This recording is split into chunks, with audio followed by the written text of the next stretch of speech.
Today, we're taking a thoughtful look at the story of Erika Kirk, a name that has become increasingly prominent in public life. We'll explore her journey, from her pageant days to her current leadership role, and carefully separate confirmed facts from the widespread internet chatter that has surrounded her. So, who is Erika Kirk? She's a media personality, an entrepreneur, and the host of the podcast Midweek Rise Up. Much of her work centers on faith-based themes, women's encouragement, and various community projects. You might know her from her podcast or nonprofit work, or her lifestyle and devotional brands. She's built a public presence as an activist, entrepreneur, and podcast host. Before she was a familiar face in media and activism, Erika participated in beauty pageants. Back in 2012, she represented her home state as Miss Arizona USA at that time. The Miss USA pageant was connected to well-known business and media figures. This detail would later become a focal point of online discussions. But it is important to note there is no confirmed link or special connection between Erika and these figures during that period. Her participation in the pageant is a confirmed fact, but the narratives built around it are often speculative. The online conversation around Erika amplified significantly after the passing of Charlie Kirk.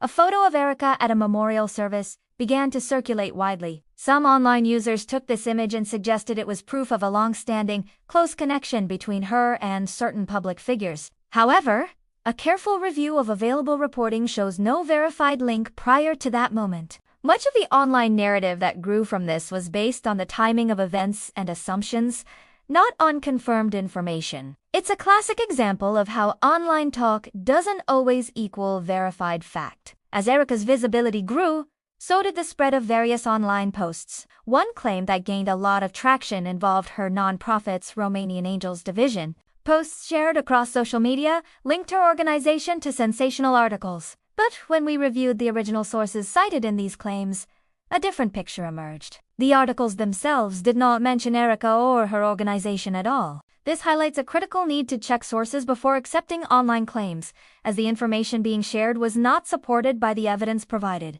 Understanding Erika's public image is also key. Her brand is a carefully crafted blend of pageant polish, Christian messaging, and a professional media style. She often appears in soft, neutral colors, always with a polished, camera-ready look. This branding is intentional and consistent, projecting an image that is faith-focused, family-oriented, and visually cohesive. This curated public presence combines her faith, her family life, and her role in the public eye. Following Charlie Kirk's passing, Erika stepped into a significant leadership role at Turning Point USA. This transition naturally placed her under a much brighter and more intense spotlight. For supporters of the organization, her presence offered a sense of stability during a time of change. For others, it simply raised questions and a desire for clarity. And, as expected, the internet quickly added its own layers of interpretation and speculation to her new role and the new attention it brought.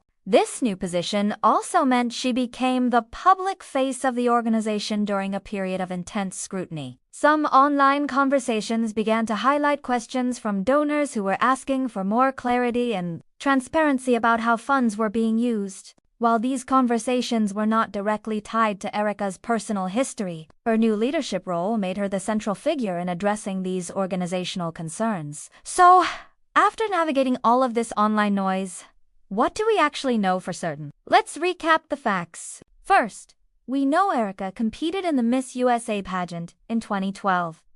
Second, it's confirmed that the pageant at that time was connected to well-known business figures. Third, and this is crucial, there is no confirmed evidence of any special prior connection between them. Fourth, we've seen that the online posts about her nonprofit's activities were not supported by the original source articles. And finally, the explosion of online talk grew largely from timing, her increased visibility, and the assumptions that followed. Putting facts first is the only way to get a clear picture. Why did Erika become such a central figure in these online conversations? It's because she stands at a unique intersection of several public spaces, media, faith-based work, and a very well-known family. When any individual rises this quickly into the public view, it creates a vacuum of information. The internet abhors a vacuum, and it often rushes to fill in the blanks, sometimes with accurate information. but very often with speculation and unfounded theories. This combination of public life and high visibility almost guarantees intense attention. As Erika continues her work at Turning Point USA and in her other ventures, the conversations around her will undoubtedly keep evolving. In today's digital world, where stories can spread across the globe in an instant, our best tool is discernment. Staying focused on confirmed, verifiable information, rather than getting swept away by the noise and speculation of the internet, is more important than ever. It allows us to stay aware and, most importantly, to stay thoughtful. Thank you for joining us for this detailed look at a complex public story. If you found this breakdown helpful, please consider liking this video and subscribing for more content that aims to bring clarity to today's biggest conversations. We'll see you next time.